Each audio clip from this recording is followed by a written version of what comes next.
الحمد لله نحمده ونستعينه ونستغفره ونعوذ بالله من شرور أنفسنا وسيئات أعمالنا من يهده الله فلا مضل له ومن يضلل فلا هادي له وأشهد أن لا إله إلا الله وحده لا شريك له وأشهد أن محمدا عبده ورسوله صلى الله عليه وآله وأصحابه وسلم تسليما كثيرا. أما بعد، د کفارو سره د مسلمانانو ژوند تریخ او کفارو به د رسول الله صلی الله علیه و آله وسلم څخه معجزې غوښتې.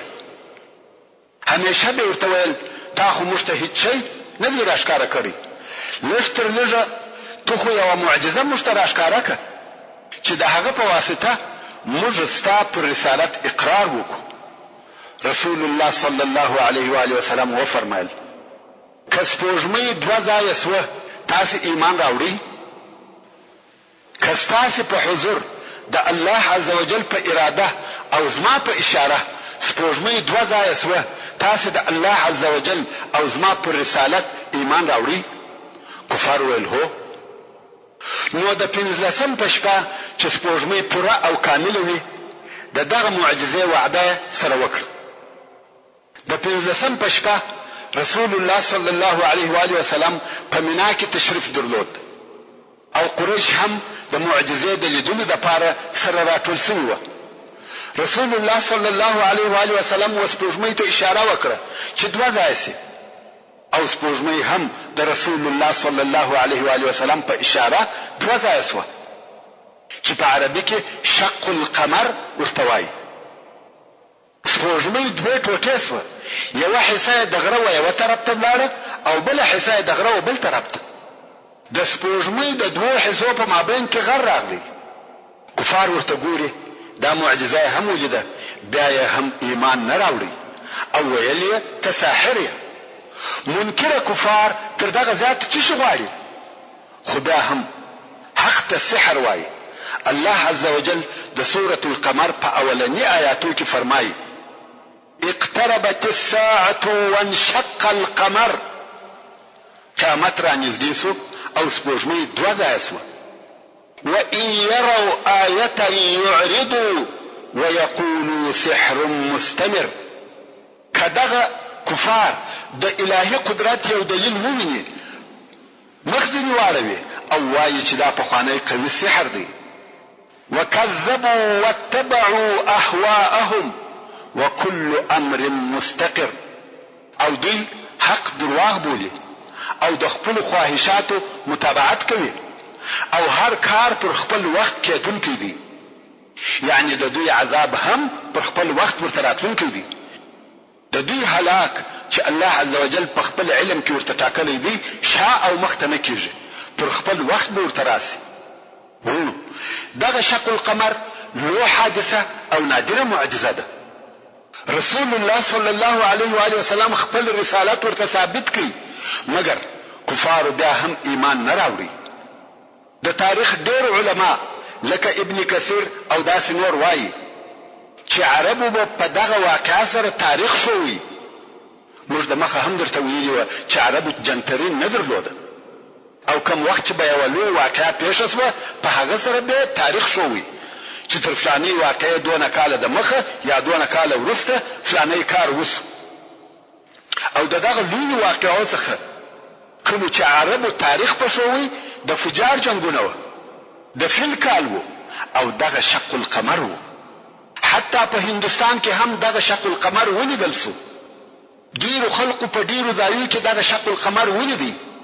کدا سحر وای یوازې به دغه خلقو لیدلای چې دالته د رسول الله صلی الله علیه و آله وسلم سره موجود و، مګر دا لیدل عام او لو معجزه و. ډیرو خلقو ولیده. دلته یوه کوچنی تفسیره ته ضرورت شته. هغه دا چې غربیان دا خبره نه مني او وایي زموږ په تاریخ کې دغه شق القمر ذکر نشته، نو نه دی پېښ شوی. دغه انکار د پاره د دوی یوازنی دلیل دغه دی چې وایي موږ شق القمر نه دی لیدلی، مګر د شق القمر د نه پیښېدو د پاره دغه دلیل کافي نه دی، بلکې د شق القمر د اثبات د پاره ډېر دلیلونه شته. اولا شق القمر د شپې او په ډیرو غربي ملکو کې د مطالعو د اختلاف په سبب ورځ وه، او په ځینو ملکو کې نیمه شپه وه او خلق بده وه، او په ځینو ملکو کې وریځ وه. که چیرې بیا په ځینو ملکو او ځایو کې اسمان شین هم وي او خلق هم د باندې ناست وي، دا ضروري نه ده چې هغو ټولو د اسمان و طرف ته کتل او سترګې د سپوږمۍ څخه و بل طرف ته نه اړولې. بل که اسمان شین هم وي او پر مځکه د سپوږمۍ رڼا هم وي، د سپوږمۍ په دوه ځای کېدو د هغې په رڼا کې کوم خاص فرق نه پیښیږي چې خلق دې ورته متوجه سي. او بل دغه دوه ځای کېده د یو څو ثانیو دپاره وه، ساعت او ډېر وخت یې په بر کې نه دی نیولی. موږ وینو چې ډېر ځله د سپوږمۍ تندره یا خسوف پیښیږي او تر ډېر وخت پورې دوام هم کوي، خو بیا هم په میلیونو انسانان نه په خبرېږي. په تیره بیا په هغه زمانه کې چې د نن غوندې رصدخانې او نور آلات هم نه و موجود، د خبر د نشرولو دپاره اخبار او رادیوګانې هم نه وې چې دا خبر نشر او ضایع کړي. په هر حال په غربي تاریخ کې د دې معجزې نه وجود د هغې د تکذیب او نه منلو دلیل نشي کېدلی. په شرقي تواریخو کې د دې معجزې ذکر شته. په هندوستان کې د مالیبار د مهاراجي د اسلام راوړلو سبب هم دغه د شق القمر واقعه شوه. لکه څرنګه چې مخکې مو وویل دا معجزه په قرآن کریم کې هم ذکر شوې ده. خیر، د بعثت د 11 کال د حج په موسم کې چې د 620 میلادي کال د جولای میاشت وه، اسلامي دعوت ډېر ښه تخم لاسته راوړي چې ډېر ژر دغه تخم په لویو لویو درختو بدل شو، چې دغه درختو په خپله سایه کې مسلمانان د هغه ډیرو او اوږدو کلو د ظلم او طغیان د ګرمو لبو څخه وساتل. کم وخت چې اهل مکې د رسول الله صلی الله علیه و آله وسلم تکذیب کاوه او دوی صلی الله علیه و آله وسلم یې د الله عز وجل د لارې د دعوت څخه منع کاوه، نو رسول الله صلی الله علیه و آله وسلم داسې حکمت عملی کاوه چې د شپې په تاریکیو کې به د حاجانو پر ډلو او خیمو ګرځېدی. دا د دې لپاره چې د صلی الله علیه و آله وسلم او دغه ډلو په مابین کې د مکې مکرمې د مشرکانو څخه څوک نه موجود. نو یوه شپه رسول الله صلی الله علیه و آله وسلم چې ابو بکر صدیق رضی الله تعالی عنه یې ملګری و راووتی، د زحل او شیبان ابن ثعلبه د قبیلې و خیمو ته ورغلی، د اسلام او توحید په باره کې خبرې ورته وکړې. وروسته د ابو بکر صدیق رضی الله تعالی عنه او د زحل د قبیلې د سړي په مابین کې ډېر معقول او په زړه پورې سوال او جواب وشو. خو بیا هم دغه خلقو د اسلام د قبلولو څخه انکار وکړ او بیا رسول الله صلی الله علیه و آله وسلم په مینا کې د عقبې سره تېرېدی. هلته د څو نفرو आवाज واورېدی چې په خپل مابین کې خبرې سره کولې. رسول الله صلی الله علیه و آله وسلم وهغو نفرو ته ورغلی. دا خلق 6 نفره وه او د یثرب د ځوانانو څخه وه، ټوله د خزرج د قبیلې څخه وه. څوک وایي چې 12 نفره وه، خو 6 یې یقیني دي. ورونو دغه 6 نفره ډېر مهم دي.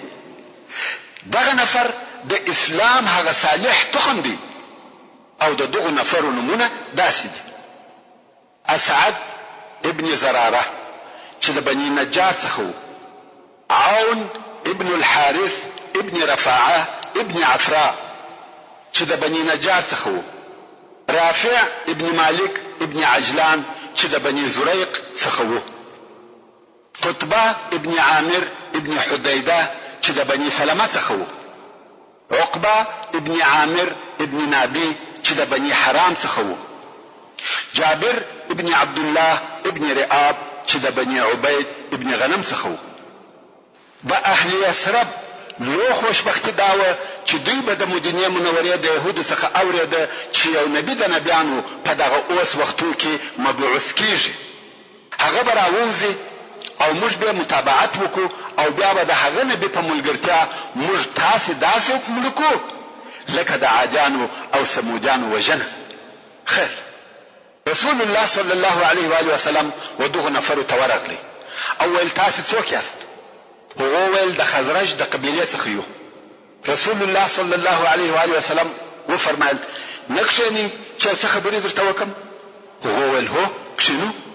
نو رسول الله صلی الله علیه و آله وسلم ورسره کښېنستی، خپل دعوت او د اسلام حقیقت یې ورته بیان کړي، وحدانیت ته یې راوبلل، قرآن مجید یې ورته ووایه. دغه نفرو په خپل مابین کې سره وویل والله دا هغه نبی دی چې یهود تاسې په هغه سره بیروي.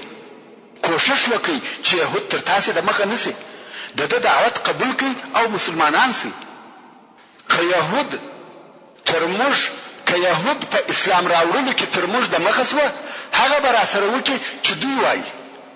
نو یا تاسې تر هغو د مخه سئ، د رسول الله صلی الله علیه و آله وسلم متابعت وکړي او اسلام قبول کړي. ورونو دا څنګه قصه وه چې یهودو به اهل یثرب په بیرول؟ هغه داسې د مدینې منورې ټول اوسېدونکي پر درو حصو ویشل سوي وه. یوه حصه د اوس قبیله وه، بله حصه د خزرج قبیله وه او درېیمه حصه یهود وه. او یهود بیا په خپله پر درو قبیلو ویشل سوي وه: بني قریظه، بني قینقاع او بني نظیر. که څه هم هلته نور انفرادي یهود وه چې د دغو قبیلو څخه نه وه، خو هغه لږ وه. عمده او اساسي یهود دغه درې قبیلې وه او ټول یهود د نفوسو په حساب د مدینې منورې درېیمه حصه نفوس وه. د اوس قبیله هم د مدینې منورې د نفوسو درېیمه حصه نفوس کېده. همدارنګه د خزرج قبیله د مدینې منورې د نفوسو درېیمه حصه کېده. نو مدینه منوره په برابر او مساوي شکل درو حصو ته ویشل سوې وه چې یهود د اوس قبیله او د خزرج قبیله وه. او د دغه درو قومو څخه یو هم پر مدینه منوره نسوای امیر کېدلی، ځکه ټول اقلیات وه او سره برابر وه. نو مدینې منورې عمومي مشر او د ټولو دپاره یو امیر هم نه درلودی. او دغه درو قبیلو به همیشه د حاکمیت دپاره جنګونه سره کول. خو په دغه وختو کې به یهودو و دا نورو قومو ته چې اوس او خزرج وه ویل د نبی آخر زمان د بعثت وخت رانږدې دی، که هغه مبعوث کړه سو موږ به د هغه متابعت وکړو او تاسې به حلال کو. داسې حلالېده لکه د عادیانو او سمودیانو چې ټول هلاک سوه. دغه نورې قبیلې به د آخري نبي په راتګ سره بیرولې چې کم وخت چې هغه نبي راسي نو موږ به د هغه د متابعت په سبب پر مدینه منوره حاکم سو او تاسې ته به بیا هغه وخت جزا درکو. اوس چې د خزرج د قبیلې حاجانو د رسول الله صلی الله علیه و آله وسلم خبرې واورېدې، ویل هغه دغه نبی او دغه دین دی چې یهود موږ په بیروي. پام کوئ چې یهود تر تاسې د مخه و دغه دین ته داخل نسی. دغه خلق عاقلان او هوښیاران وه. کورنیو جنګو د پښو اچولي وه، خاصتا هغه د بعاث جنګ چې په دغه نږدې وختو کې تیر سوی و او تر اوسه د هغه جنګو لمبې پورته کېدې. او دا یې امید و چې د رسول الله صلی الله علیه و آله وسلم د دین او دعوت خبرې د دوی دپاره د صلح او آرام ژوند سبب وګرځي. نو دغه د خزرج د قبیلې خلقو وویل موږ تر شا داسې قوم پرې ایښی دی چې د هیڅ قوم په مابین کې به دونه شر او عداوت نه وي لکه زموږ د قوم په مابین کې چې شته. او دا مو امید دی چې الله جل جلاله به په تا سره راټول کړي. موږ چې ولاړ سو خپل قوم به هم ستا و دین ته راوبولو او دغه ستا د دین دغه احکام به پر عرض کو کوم چې موږ قبول کړو. که الله عز وجل دوی پر تا راټول کړه نو به په موږ کې تر تا هیڅوک عزتمن نه وي. بیا نو رسول الله صلی الله علیه و آله وسلم د اسلام احکام او قرآن مجید وروښول. کم وخت چې دغه خلق مدینې منورې ته تله د ځان سره د اسلام رسالت ورسره یوړي او هلته د اسلام په نشرولو شروع وکړه. په مدینه منوره کې د انصارو د کورو څخه داسې کور نشو پاته چې هلته د رسول الله صلی الله علیه و آله وسلم خبرې نه کیږي. اوس نو مدینه منوره پر دغه خپل حال پرېږده چې د اسلام معطره او خوشبوه نسیم پکښې چلیږي. بیرته دلته مکې مکرمې ته راسه. محترم ورونو، د مخه تر دې چې د واقعې په تفصیل شروع وکړو، اول به د اسراء او معراج ترجمه درته بیان کوم.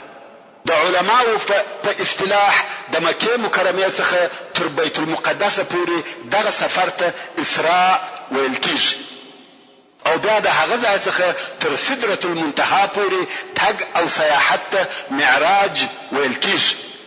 او ځینې وختونه که یو هم یاد سي، مثلا یوازې اسراء یا یوازې معراج وویل سي، دغه دواړه سفرونه ځینې مراد او مقصد دي.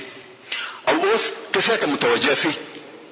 رسول الله صلی الله علیه و آله وسلم په دغه مرحله کې دی چې دعوت یې د کامیابی او تکالیفو په مابین کې رهي دی، او په ډیرو لیرو آفاقو کې د امید ضعیفه ستوري ورته ځلېده چې د اسراء او معراج واقعه پیښه شوه. الله عز وجل په دغه واقعه سره خپل رسول صلی الله علیه و آله وسلم معزز او مکرم کړي، او زړه نور هم ور آرام کړي. او د معراج د وخت او تاریخ په تعینوالي کې څو مختلف قولونه شته. څوک وایي چې اسراء او معراج د نبوت په اول کال کې و، چې دا قول امام طبري اختیار کړی دی.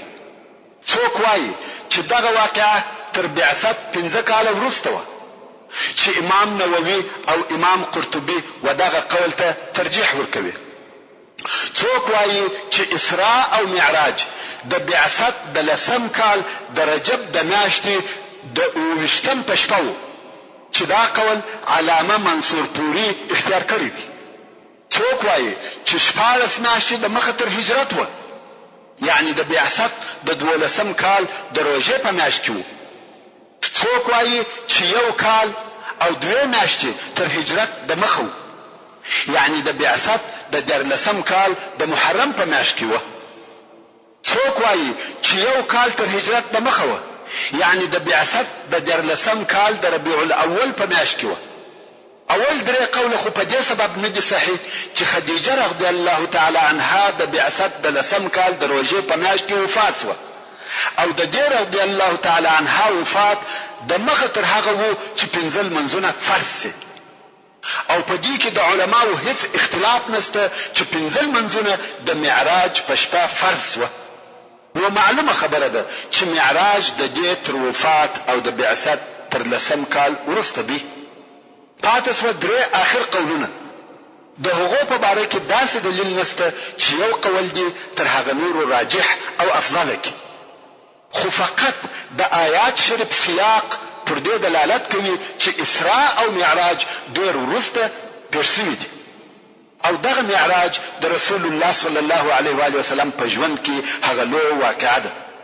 معراج زموږ په دین او اسلام کې لویه او عجیبه واقعه ده.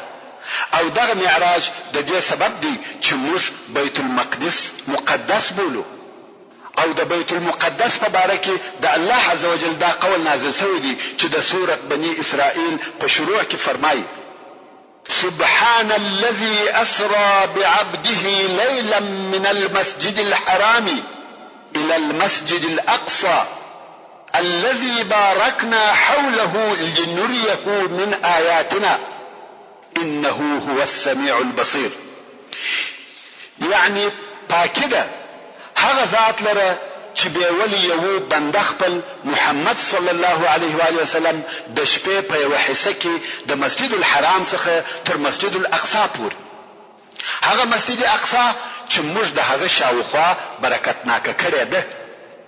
د چی شي د پاره به ولی وو چې موږ دغه محمد ته د خپل قدرت ځینې دلائل او علامې وښیو یا وښکاره کو. بېشکه چې دغه الله ښه اورېدونکی او ښه لیدونکی دی، هر څه اوري او پټ اسرار هم ورته ښکاره دي. دا د آیات شریف ترجمه و. ورونو، بیت المقدس مبارکه مځکه ده. مځکه څنګه مبارکه او مشرفه کیږي؟ شرف او برکت د الله عز وجل د طرفه وي، الله یې مبارک کوي. او په دغه آیات شریف کې الله جل جلاله بیت المقدس مبارک بللی دی، ځکه فرمایي الذي بارکنا حوله، یعنی هغه چې موږ د هغه شاوخوا مبارکه کړې ده. او دغه رنګ الله جل جلاله مکه مکرمه او مدینه منوره مبارک کړې دي. نو دغه د معراج په شپه جبرئیل علیه السلام و رسول الله صلی الله علیه و آله وسلم ته راغلی. رسول الله صلی الله علیه و آله وسلم د کعبه شریفه د حاتم سره بدو. که څه هم ځینې علما وایي چې اسراء او معراج د ام هانی د کور څخه و، مګر دا حدیث په بخاری شریف کې صحیح حدیث دی چې رسول الله صلی الله علیه و آله وسلم د کعبه شریفه د حاتم سره بدو او جبرئیل علیه السلام ورته راغلی. راوي شکی چې هغه لوی سفر د اسراء او معراج سفر شروع کی او د جبرئیل علیه السلام سره یو حیوان ورسره و. رسول الله صلی الله علیه و آله وسلم فرمایي چې دا حیوان تر خره لوی او تر غاتری یا قچری کوچنی و. دا خو دغه حیوان د جسم یا بدن اندازه و، مګر تعجب یې په تیزوالي کې و. یو غرزیده د سترګو د دید پر اندازه و. سرعت او چابکی تر تصور زیات و. خیر کوم وخت چې رسول الله صلی الله علیه و آله وسلم راوښتو، جبرئیل علیه السلام ویل پر دغه براق سپورسه. رسول الله صلی الله علیه و آله وسلم سپورسه او براق د بیت المقدس و طرف ته حرکت وکړي. په لږ وخت کې بیت المقدس ته ورسېدی.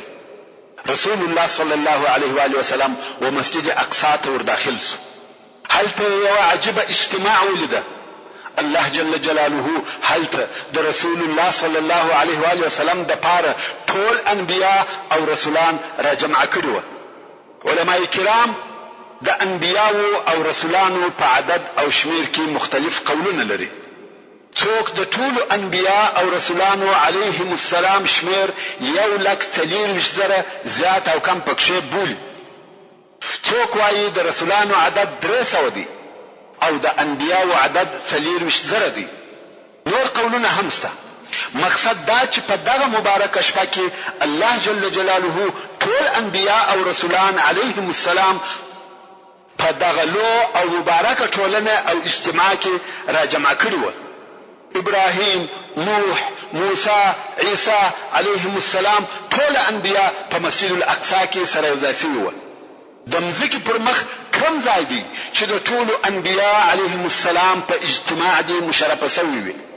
بیل بیت المقدس او بیل مکه مکرمه څخه بل ځای نشته.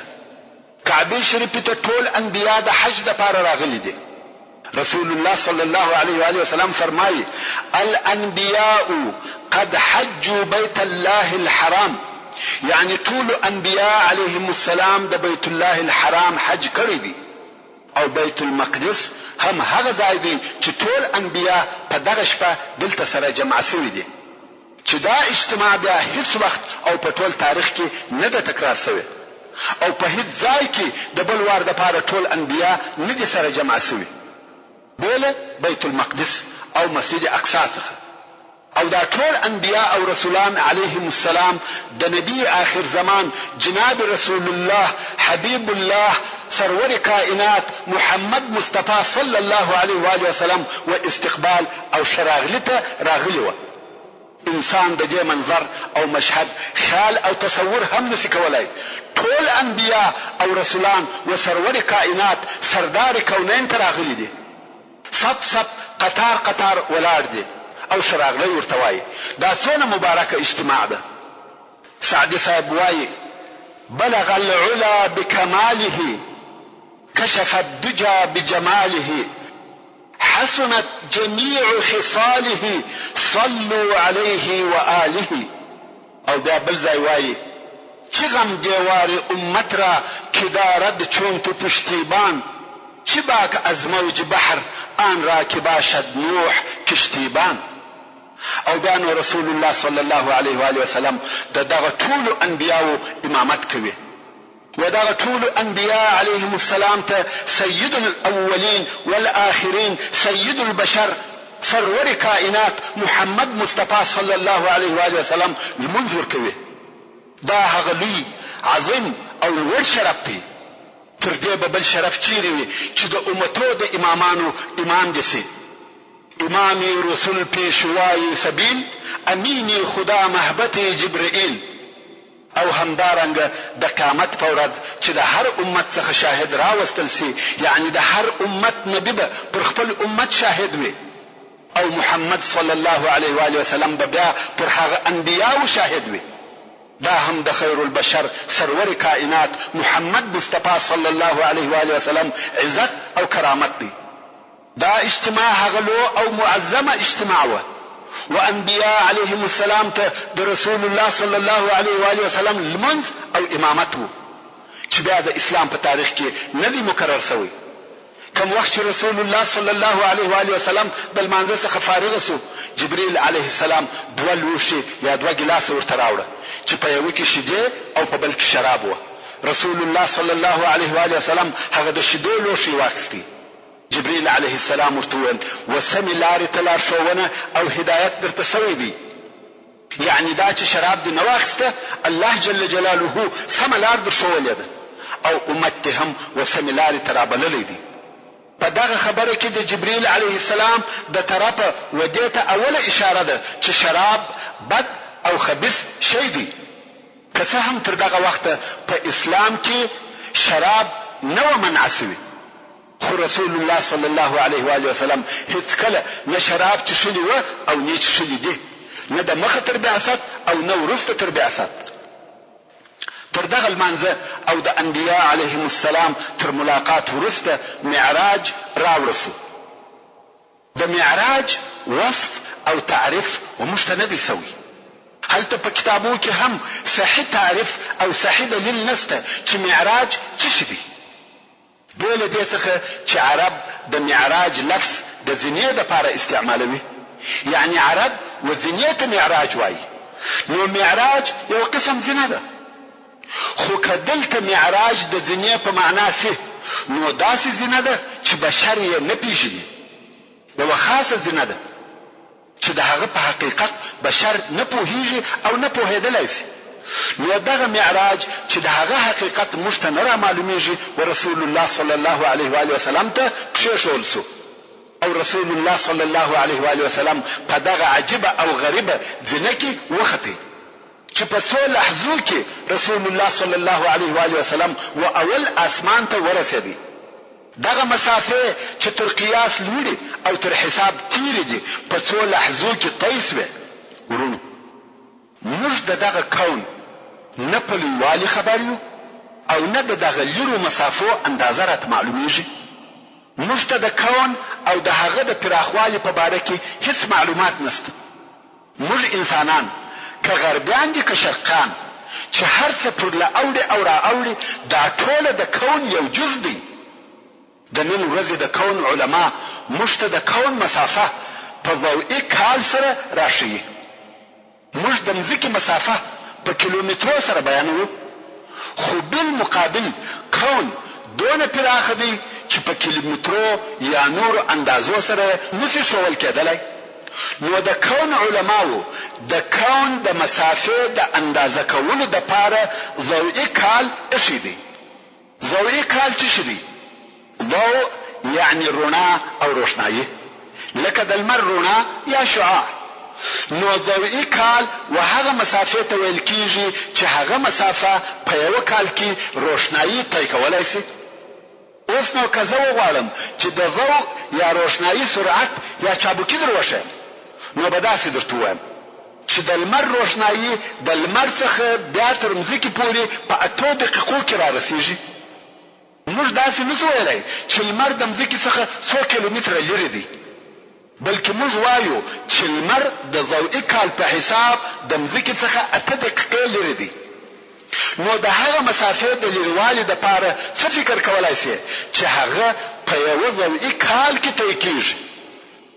د نن ورځې د علم فلک معلومات و دې اندازې ته رسېدلي دي چې په کون کې داسې نجوم او ستوري شته چې زموږ څخه په زرو میلیونه ضوئي کلو لرې دي، او دا ټوله بیا هم د کون یو جز دی، ټوله کون نه دی، بلکې کون نور هم تر دې ډېر لوی او پراخه دی.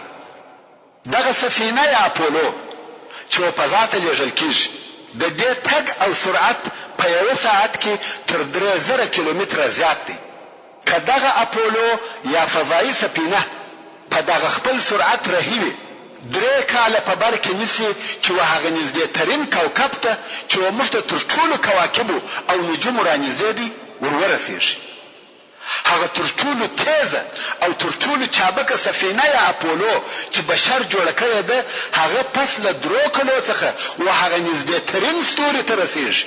اوس نو ته هغه به حسابه مسافه ته فکر وکړه چې رسول الله صلی الله علیه و آله وسلم تر اسمانه یا لوړ تر هغه په دغه څو لحظو کې قطع کړه. دا کوم معجزه ده؟ دا د الله عز وجل کوم قدرت دی چې موږ ته په دغه معراج کې راښکاره کړي. دا لوی اعجاز او معجزه ده چې دغه لري مسافه په دغه لږ وخت کې قطع کیږي او رسول الله صلی الله علیه و آله وسلم د دنیا او اسمان ته ورسېدی چې موږ اول اسمان ورته وایو. د اسمان دروازه بنده او تړلې و. جبريل عليه السلام دروازه وټکول. د دروازې محافظ ویل څوک یې؟ ویل جبريل. محافظ ویل بل څوک تر سره سته؟ ویل هو محمد را سره دی صلی الله علیه و آله وسلم. د دروازې محافظ ویل امر ندی راته سوی چې بیل د څخه یو بل چاته ور خلاصه کم. د اسمان دروازه بنده و و بل چاته نه خلاصېده بیل هغه چا څخه چې الله جل جلاله اجازه فرمایلی و او اجازه هم بیل محمد صلی الله علیه و آله وسلم د بل چا د پاره نه و. دروازه خلاصه سوه او زموږ امام او پیشوا سرور کائنات جناب رسول الله صلی الله علیه و آله وسلم و اول اسمان یعنی د دنیا اسمان ته داخل سو. هلته عجیب او نادر شیان ولیده. ملائکه ولیده. ورونو اسمان په خپل د دود پر قسم دی او دا چې پر دغه اسمان څنګه ملائکه ګرځي او هلته دروازې سته موږ نه پوهیږو. دا د خالق قدیر کارونه دي. ان الله على كل شيء قدير. او رسول الله صلی الله علیه و آله وسلم هلته یو سړی ولیدي ډېر جګ سړی چې 18 ذراع یې جګوالی وو. ذراع د پخوانی زمانه د اندازه کولو آله وه لکه د نن ورځې متر او ذراع تر متر کمه ده تقریبا 1 متر کیږي. نو د متر په حساب د دغه سړی جګوالی 10 متره وو او د دغه جګ سړی پر شاوخوا نور ډېر زیات خلق وو. دغه نفر چې د راسته طرف خلقو ته وګوري وخاندي او کوم وخت چې د چپه طرف خلقو ته وګوري وژاړي. رسول الله صلی الله علیه و آله وسلم په تعجب کې سو. ویل یا جبريل دا څوک دی؟ جبريل علیه السلام ویل دا ستا پلار آدم علیه السلام دی. ورونو د آدم علیه السلام قد او جګوالی 10 متره دی او د هغه وخت ټول انسانان په دغه اندازه جګ وو. رسول الله صلی الله علیه و آله وسلم فرمایي چې د هغه وخت څخه انسانان د قد او قامت په کمیدو کې دي حتی تر اوسه پورې او نور به هم پسې کمیږي. مګر هغه وخت یې جګوالی په دغه اندازه سره وو یعنی په شروع او ابتدا کې. او بیا رسول الله صلی الله علیه و آله وسلم پوښتنه وکړه چې دغه د پر شاوخوا دغه نور څوک دی او د ژړا او خندا سبب څه دی؟ جبريل عليه السلام ویل دا اولاده ده. د راسته طرف خلق اهل جنت دي یعنی جنتیان دي او د چپه طرف خلق دوزخیان دي. آدم علیه السلام چې هغه اولادې ته وګوري چې جنت ته ځي خوشاله سي او وخاندي او بیا چې هغه اولادې ته وګوري چې دوزخ ته ځي خفه او غمجن سي وژاړي. رسول الله صلی الله علیه و آله وسلم د آدم علیه السلام قیافه بیانوي او فرمایي آدم علیه السلام ډېر جګ سړی وو. سهن او غنم رنګ سړی وو. سپین پوستی نو دنګر وو او جګه پزه وو.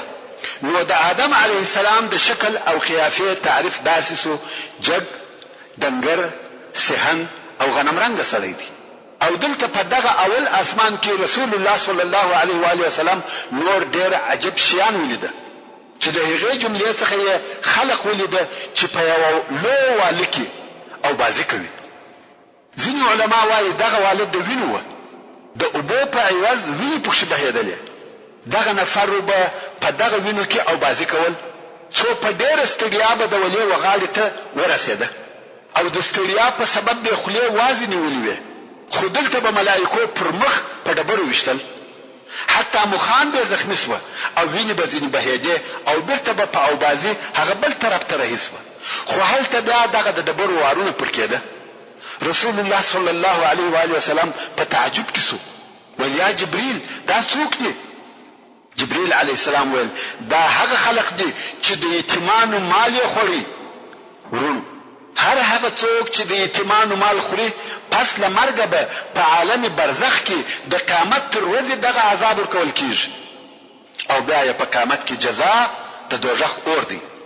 دا یې هغه اولنی او کوچنی عذاب دی چې د مخه تر قیامت ورکول کیږي او په قیامت کې بیا اشد عذابونه ورته ګوري. الله عزوجل دې پناه راکړي. او رسول الله صلی الله علیه و آله وسلم نور خلق ولیده چې ډېر لوی نسونه او خېټې یې وې، ستونی استخ پر مځکه پراته وه او د فرعون قوم به د هغو پر خېټو او نسو تېرېدی. تاسو ته معلومه ده چې الله عزوجل د مخه تر قیامت په عالم برزخ کې د فرعون و قوم ته جزا ورکوي او جزا یې په دې ډول سره ده چې په یوه شبه روز کې 2 واره اورته بیول کیږي. یعنی اوس یې عذاب پرلپسې نه دی، فقط یو وار په ورځ او یو وار په شپه کې پر اور ارزیږي او بیا بیرته راوستل کیږي. دغه جزا یې تر قیامت د مخه ده او بیا په قیامت کې اشد عذاب ورکول کیږي. نو دغه د فرعون قوم چې به اورته بیول کېده او بیرته راوستل کېده د دغه لوی نسو خلقو پر خېټو به تېرېده.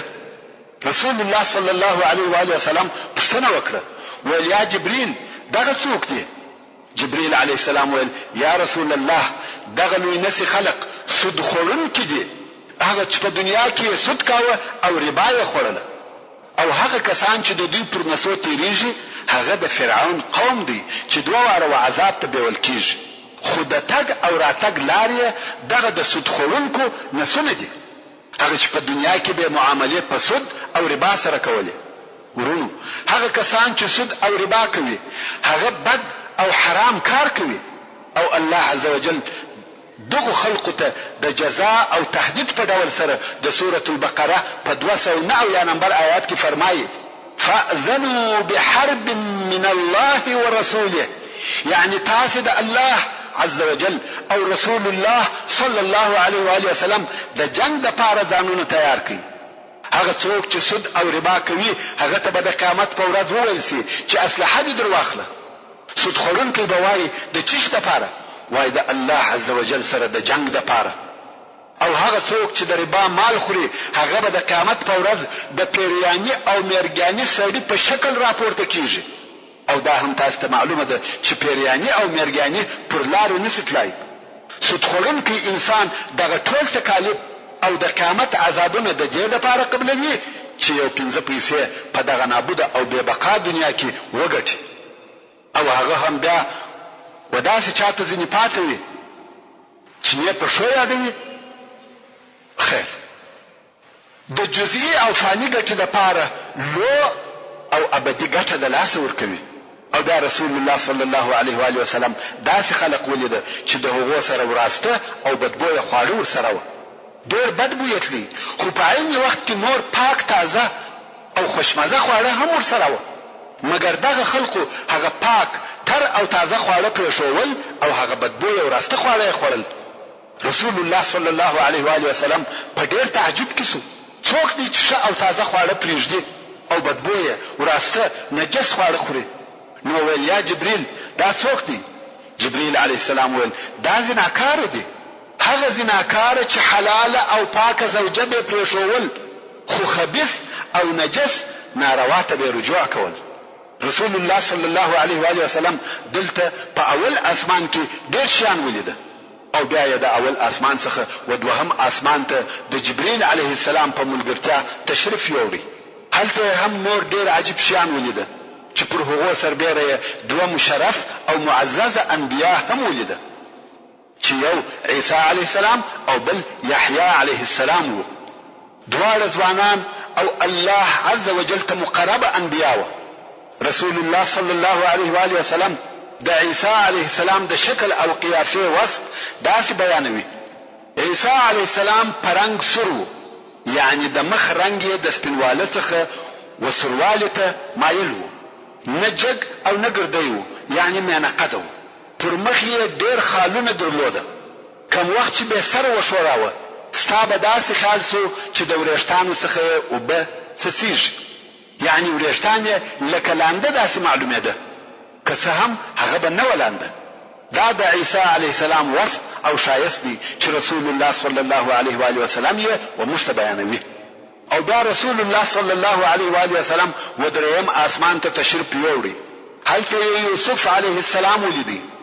رسول الله صلی الله علیه و آله وسلم فرمایي: والله ما رأيت اجمل منه، یعنی قسم په الله تر هغه شایسته مې نه دی لیدلی. او فرمایي: وهغه ته نیم شایست ورکول سوی و. څنګه نیم شایست؟ خلق د دې جملې او مقصد ته نه متوجه کیږي. مقصد دا الله عز وجل چې څونه شایست خلق کړی دی هغه پر دوه حصے ویشل سوی دی. یو حصہ یوازې یوسف علیه السلام ته ورکول سوی ده او هغه بل حصہ ټول بشر ته ورکول سوی ده. نو ته د دې جمال او شایست فکر وک. د مصر ښځو پر زلیخا ملامت ویل چې زلیخا د خپل مریی څخه نفسانی غوښتنه کړې ده. نو زلیخا وهغه ښځو ته مېلمستیا جوړه کړه. ښځو ته میوې او چړې کښېښولې. نو یوسف علیه السلام ته وویل: ورسه. کوم وخت چې دی علیه السلام ورغلی هغه ښځې دا د ده بې مثاله ښایسته په حیرت کې ډوبې سوې. په خپلو ځانو نه پوهېدې، مبهوته او بې حاله سوې. نو د میوې په عوض کې خپل لاسونه په چړو پرې کول. الله عز وجل دا د دوی حال موږ ته په قرآن مجید کې بیانوي او فرمایي: فلما رأينه اکبرنه. کوم وخت چې دغه ښځو یوسف علیه السلام ولیدي ډېر زیات ښایسته وبلئ.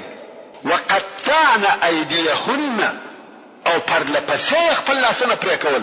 الله عز وجل داسې ونه فرمایل قطعن ایدیهن، یعنی د طا په زور سره یې ونه ویل، ځکه په دغه صورت کې مقصد یو ور پرې کېدل دي، بلکې د طا په شد سره یې وفرمایل چې ترجمه یې څو واره پرې کېدل دي. نو هغو ښځو په تکرار سره خپل لاسونه په چړو پرې کول او په ځان نه پوهېږي. وقلنا حاش لله ما هذا بشرا. او دغه ښځو وویل الله د عجز او نقصان څخه پاک دی، دغه ځوان انسان نه دی.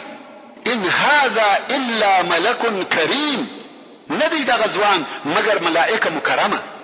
دا شکل د بشر شکل نه دی، بلکې لکه شایسته ملکه. د یوسف علیه السلام شایست په دغه اندازه و، مگر د ده علیه السلام درجه د ده د شایست په سبب نه ده، بلکې درجه په نبوت او په هغه علم او حکمت کې ده چې الله عز وجل ودته ورکړي و. او دا رسول الله صلی الله علیه و آله وسلم وسلم اسمان ته تشریف یوړي. او هلته ادریس علیه السلام ولیدي. هغه شراغلی ووایه او بیا د هغه ځای څخه و پنځم اسمان ته ولاړی. رسول الله صلی الله علیه و آله وسلم فرمایي چې هلته می هارون علیه السلام ولیدي، یو عزتمن شیخ او معتبر سړی و. بیا رسول الله صلی الله علیه و آله وسلم و شپږم اسمان ته تشریف یوړي او هلته مکرم رسول کلیم الرحمن موسی کلیم الله ولیدي. او بیا رسول الله صلی الله علیه و آله وسلم و اوم اسمان ته تشریف یوړي او هلته بیت المعمور ولیدي.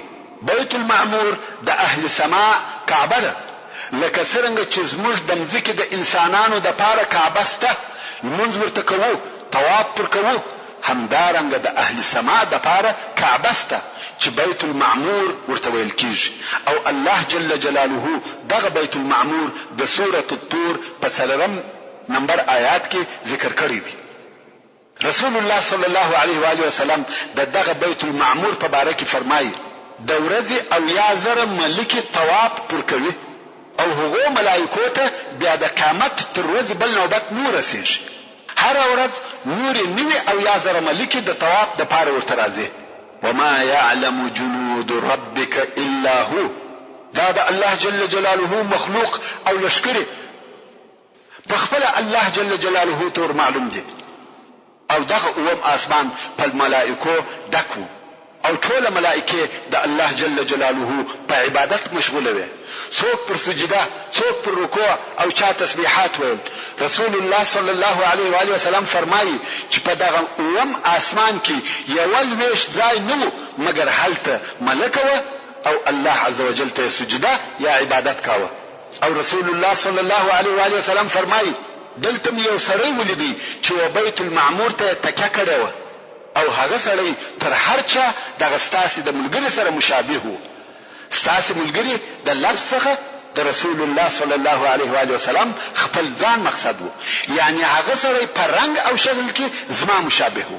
محترم ورونو زموږ د بحث پاتې حسابه ان شاء الله تعالی پراتونکي کې واوري. سبحان ربك رب العزة عما يصفون وسلام على المرسلين والحمد لله رب العالمين.